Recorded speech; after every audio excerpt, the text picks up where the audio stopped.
तो ये राजस्थान का नौजवान राष्ट्रीय लोकतांत्रिक पार्टी का नौजवान सुबह 5:15 बजे भी उसी जोश के अंदर नजर आता है जितना शाम को 8-9 बजे जीता जोश देता। मैं धन्यवाद दूंगा बालोतरा के बाड़मेर के किसान के बेटों को कि आपने हर समय हनुमान बेनीवाल का साथ दिया।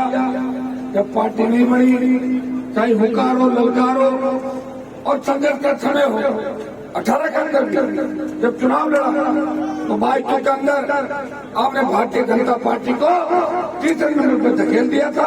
उम्मीदवार हम दूसरे नंबर पर है। शिव के अंदर 50,000 से ज्यादा वोट दिए। टोटल के अंदर अच्छे वोट अपनी पार्टी को मिले। भाइयों, मैं इतना ही विश्वास आपको दिलाता हूं कि राजस्थान के अंदर और इस देश के अंदर आम आदमी, गरीब आदमी के लिए लड़ने वाले कभी नेता बचे। ये जो टीओडी लेके आए, ये टीओडी का निर्णय देश को बर्बादी की ओर लेके जाएगा। जिस तरह प्रधानमंत्री 3 किसान बिल लाए और उस समय मैं इंडिया के अंदर प्रधानमंत्री के साथ था। देश के किसानों ने कहा, हनुमान जी आप अगर मोदी की गोदी से बाहर निकल जाओ तो किसानों के तीनों काले कानून वापस हो सकते हैं। तब दिल्ली जयपुर का राजमार्ग जाम नहीं था। मैंने कहा पक्की बात है कि सब बिल्कुल आपको करना चाहिए। भाइयों, देश के किसान को जब तकलीफ में देखा, पंजाब, हरियाणा, उत्तर प्रदेश तो दिल्ली के किसानों को जब सड़कों पर, हाईवे पर तकलीफ में देखा तो मेरे अंदर भी, मेरी रगों पे भी किसान का खून दौड़ रहा है। मैंने सत्ता छोड़ी, हजारों लोगों के साथ दिल्ली कूच किया, राष्ट्रीय राजमार्ग जाम किया और एनडीए छोड़ के 70 दिन तक अगर देश का कोई सांसद सड़क पर बैठा तो नागौर का सांसद था तो किसान के मान और सम्मान की चाहे प्रदेश के अंदर संघर्ष की बात हो। आज भारतीय जनता पार्टी ने कांग्रेस से हाथ मिला लिया। मैं जोशी का बेटा बलात्कार कर रहा है, रामा मंदिर हत्या करवा रहा है, विदोड़ी हत्या करवा रहा है, मलिंगा आईएनओ पे जो घुस के मारपीट करता है, प्रताप सिंह परिवहन घोटाले का आरोपी है और चोरीलाल मीणा का बेटा गैंगरेप करता है। भारतीय जनता पार्टी चुप है, बोल नहीं रही। उनको 23 के अंदर सत्ता चाहिए। 23 की सत्ता वो लोग चाहते हैं। अगर राजस्थान में विपक्षी कोई भूमिका निभा रहा है तो आरएलपी के तीनों विधायक पार्टी राजस्थान को विपक्ष सड़क से लेकर सदन तक आपने देखा होगा। हर गरीब आदमी को, पीड़ित व्यक्ति को अगर कहीं चारा नजर नहीं आता तो हनुमान बेनीवाल को याद करता है। मैं उस जगह पे जाता हूँ, कहीं सामने वाला कितना ही मजबूत हो, मैं उस गरीब को न्याय दिलाने के लिए जाता हूँ तो जिसकी अंगुली पकड़ लेता हूँ, उसकी अंगुली नहीं छोड़ी, गरीब को गणेश मान के सेवा करी। इसलिए लोगों के पेट में दर्द हो रहा है राजस्थान के अंदर। ये सारा दर्द मैं समय के साथ मिटा दूंगा, चिंता नहीं करें। एक बार थोड़ी सी तकलीफ जरूर रखे। ये तूफान से पहले की शांति है। तूफान आने वाला राजस्थान के अंदर और ये तूफान राजस्थान के नौजवान लेकर आएगा। ये तूफान 23 के अंदर आएगा। मुकाबला भाजपा और आरएलपी में होगा। कांग्रेस का तो पता भी लगेगा। भारतीय जनता पार्टी के घुटने अगर राजस्थान में कोई टिकाएगा, राष्ट्रीय लोकतांत्रिक पार्टी का जवाब भारतीय जनता पार्टी को। भाइयों, मेरा तो कोई रिश्तेदार सेना में नहीं, सैनिक भी नहीं, रिश्ते में नहीं, लेकिन जब किसान के बेटे संकट के अंदर आए, मोदी योजना लेकर बताइए, सेना को ठेके पे, सेना संविदा पे और बीजेपी के नेताओं को देखो किस तरह का आरोप लगा रहे।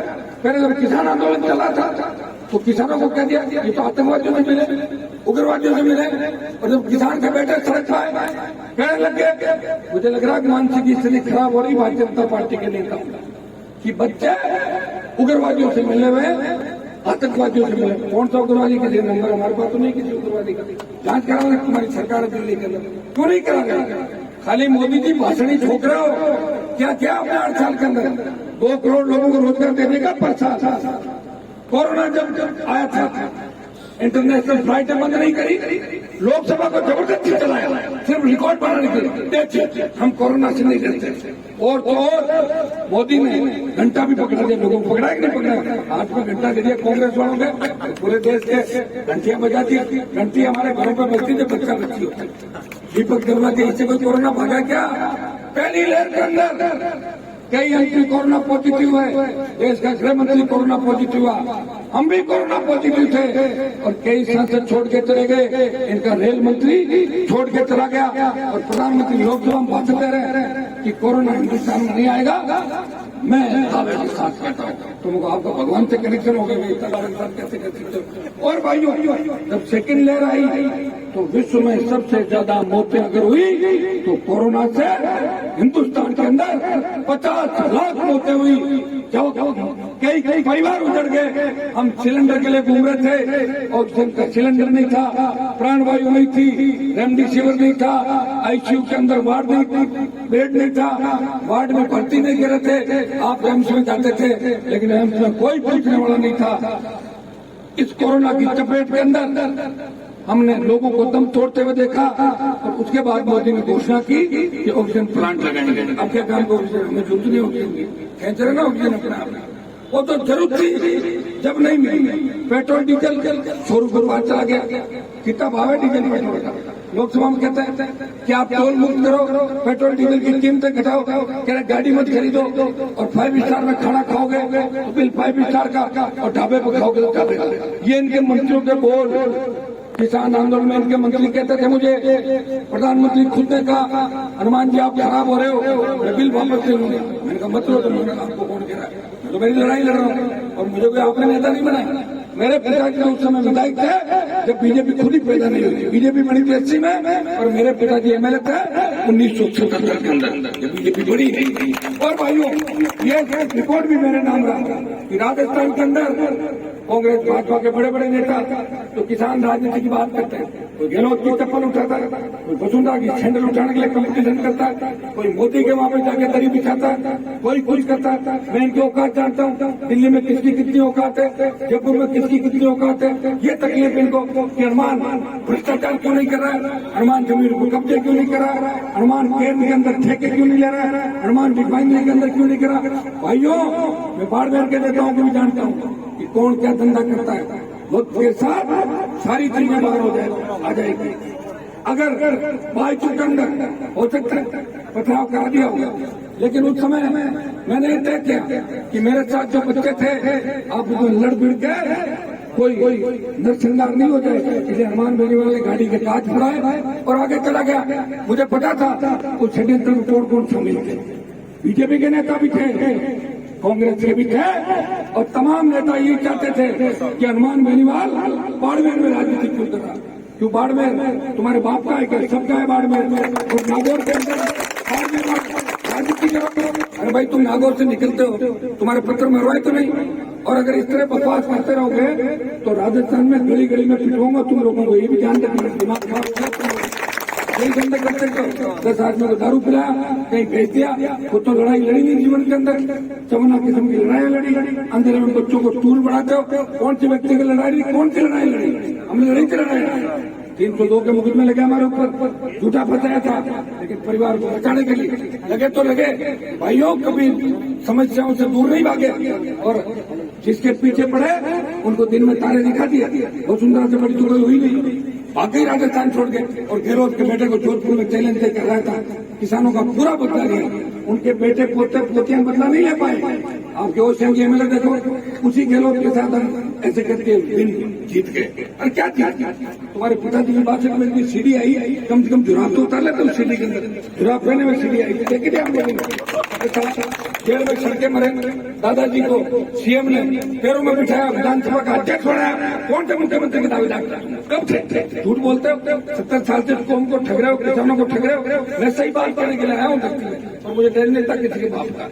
और ये मेरी रैली है परसों की, इसलिए हो सकता है कि हनुमान बेनीवाल थोड़ा बहुत रैली की वजह से ये चाहता है कि रैली मेरी अच्छी होनी चाहिए। रैली के बाद अगर राजस्थान में कोई चैलेंज करे, देश में कोई चैलेंज करे तो मैं वहां जरूर जाता हूँ। बाईचू के अंदर ऐसे आया था मेरे होटल के अंदर, बोला था कि आप कार्यक्रम मतलब मैं करूंगा, मुझे क्या कि बाड़मेर की पुलिस खुद खड़ी रह के पत्थर फेंकवा रही है। भाइयों आज फेंको पत्थर मेरे ऊपर, पुलिस वालों को चले जाओ यहाँ से, जो पत्थर फेंका के देख लेंगे हमारी खुद की ताकत है। इस तरह मैं अगर पत्थर फेंक के डराने का प्रयास करेंगे तो दोबारा ऐसे जो ये चवन्नागिरी कर रहे हैं वो ठीक नहीं। ये जो काम कर रहे हैं इन्होंने तो देखा नहीं, ये तो सिंबल पे आते हैं और सिंबल पे जीत जाते हैं। अगर राजस्थान में किसान कौम का गौरव किसने बढ़ाया, अपनी खुद की पार्टी बनाई और खुद की पार्टी बना के नए नेताओं को तैयार किया। वो हनुमान बेनीवाल पहला किसान का बेटा जिसने पार्टी भी बनाई और नए लोगों को तैयार किया। और कांग्रेस और भारतीय जनता पार्टी के नेताओं को घूमना सिखा दिया। पहले जाते नहीं थे गाँव के अंदर, एयर कंडीशन के अंदर सोते थे। ये तो मुझे धन्यवाद दो कि मैं 5-5, 4-4, 6-6 बजे तक पूरे राजस्थान के अंदर घूमता हूँ। भाइयों पार्टी भी पहले बनी, 3 विधायक बने, सांसद बने, पंचायत चुनाव लड़ाए, पालिका चुनाव लड़ाए और 5 प्रधान नगर पालिका का चेयरमैन बना। पार्टी शहर की पार्टी भी बनी, लोग कहते थे गाँव की पार्टी है, शहर की पार्टी भी बनी। बचा सकता है भगत सिंह ने जिस तरह आजादी के आंदोलन के अंदर ऊर्जा की थी जवानों के अंदर, अंग्रेज भाग खड़े हुए, राजस्थान के जवानों को भी अग्निपथ पर नहीं चलना है। अग्नि परीक्षा का समय आ गया है, मोदी के अग्निपथ को उखाड़ कर फेंकना है।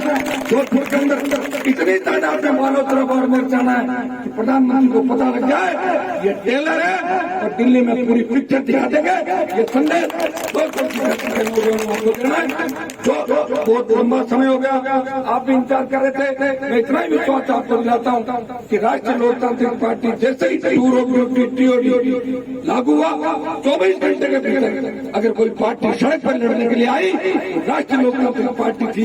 हम भी अगर सड़क पर नहीं आते तो बिहार की तरह यहाँ भी बच्चे ट्रेनों में आग लगाते, टावर जलाते, रेल की पटरियां फाड़ देते। लेकिन मुझे चिंता थी मेरे भाइयों के भविष्य की, मुझे इनको न्याय दिलाना है। भाइयों मैं तो 20 साल पहले मंत्री बन जाता, लोग जिस मंत्री पद को लेकर दौड़ रहे क्या होता मंत्री पद, कई मंत्रियों का तो फाइल ही नहीं आती, ऐसे मंत्री बनते कोई मतलब नहीं। कोई टाइम पास तो कोई भी कर रहा है, जो एक छड़ी चलाता है, ठेला चलाता है, वो भी अपना टाइम पास कर रहा है। तो टाइम पास करना अलग है और स्वाभिमान से जीना अलग है, अपने लोगों को भला करना अलग बात है।